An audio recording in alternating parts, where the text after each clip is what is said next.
ရှင်။ကျမတို့တကယ်ချင်းနှစ်ယောက်ကတော့တမဝရင်းမနဲ့ကြီးလက်ဖွံ့ဖြိုးရေးဝန်ကြီးဌာနအောက်မှာရှိတဲ့ကြီးလက်ဒေသဖွံ့ဖြိုးတိုးတက်ရေးဦးစီးဌာနကပါရှင်။အခုကျမတို့ဦးစီးဌာနကဆောင်ရွက်နေတဲ့ညာစင်းအောင်ကျွေးစီမံကိန်းအကြောင်းပြောပြမှာဖြစ်ပါတယ်ရှင်။ ကျွန်တော်တို့စီမံကိန်းအဆိုရင်ပြည်သူလူထုကိုယ်တိုင်စီမံခန့်ခွဲအကောင့်တွေပေါ်ဆောင်ရွက်တဲ့စီမံကိန်းတစ်ခုဖြစ်ပါတယ်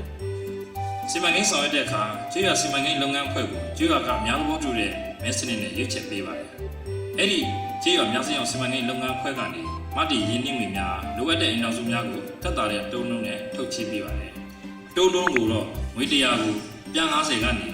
တစ်ကျပ်ပြန်90အထိကျွေးရတဲ့အများသဘောတူညီမှုနဲ့တက်မှတ်ပြီးဆောင်ရွက်ပေးနေတာဖြစ်ပါတယ်ခင်ဗျာ။ ဟုတ်ပါတယ်ရှင်။ဒါအပြင်စီမံကိန်းရန်ကုန်ငွေနဲ့စိုက်ပျိုးရေး၊မင်းမြူရေး၊ရေလုပ်ငန်း၊မီးသွင်းရေး၊ကုန်ထုတ်လုပ်ငန်း၊အယောင်အဝယ်၊အသက်မွေးဝမ်းကြောင်းလုပ်ငန်းများ၊အသေးစားစက်မှုလုပ်မှုလုပ်ငန်းများအစရှိတဲ့မိသားစုဝင်ငွေတိုးပွားရေးတွေကိုလည်းဆောင်ရွက်နိုင်ပါတယ်ရှင်။ စီမံကိန်းကြေးရွာကိုတော့ကြေးရွာရဲ့အင်ဂျီနည်းများမှုပေါ်မူတည်ပြီးငွေကျပ်300ကနေငွေကျပ်300အထိထုတ်ချပေးပါတယ်။အင်ဂျီ100တိန်နဲ့ထက်ရှိတဲ့ကြေးရွာကိုတိုင်ဝမ်ကြေးရွာဖြစ်သတ်မှတ်ပြီးမတည်ရန်ငွေကျပ်300ထုတ်ချပေးပါတယ်။အင်ဂျီ50တိန်နဲ့အင်ဂျီ100ကြားရှိတဲ့ကြေးရွာကိုတိုက်တူကြေးရွာဖြစ်သတ်မှတ်ပြီး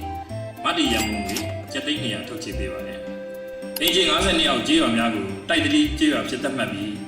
မတည်ရန်ငွေကျပ်100ထောက်ပံ့ပေးနေတာဖြစ်ပါတယ်ခင်ဗျာ။ ညာစင်းအောင်ကြီးပါစီမံကိန်းဆောင်ရွက်ခြင်းဖြင့်ကြီးလက်နေပြည်သူတွေကတပိုင်းတနိုင်စိုက်ပျိုးရေး၊မင်းမြူရေး၊ကုန်ထုတ်လုပ်ငန်းများကိုတိုးချဲ့ဆောင်ရွက်နိုင်တာကြောင့်မိသားစုဝင်ငွေများလည်းတိုးပွားလာမှာဖြစ်ပါတယ်ရှင်။ဒါအပြင်စီမံကိန်းရရှိတဲ့အထူးငွေတွေနဲ့ကြီးပါဖွံ့ဖြိုးရေးလုပ်ငန်းများကိုလည်းဆောင်ရွက်နိုင်တာကြောင့်ကြီးလက်နေပြည်သူတွေအတွက်များစွာအကျိုးရှိထိရောက်သည့်စီမံကိန်းတစ်ခုဖြစ်ပါတယ်ရှင်။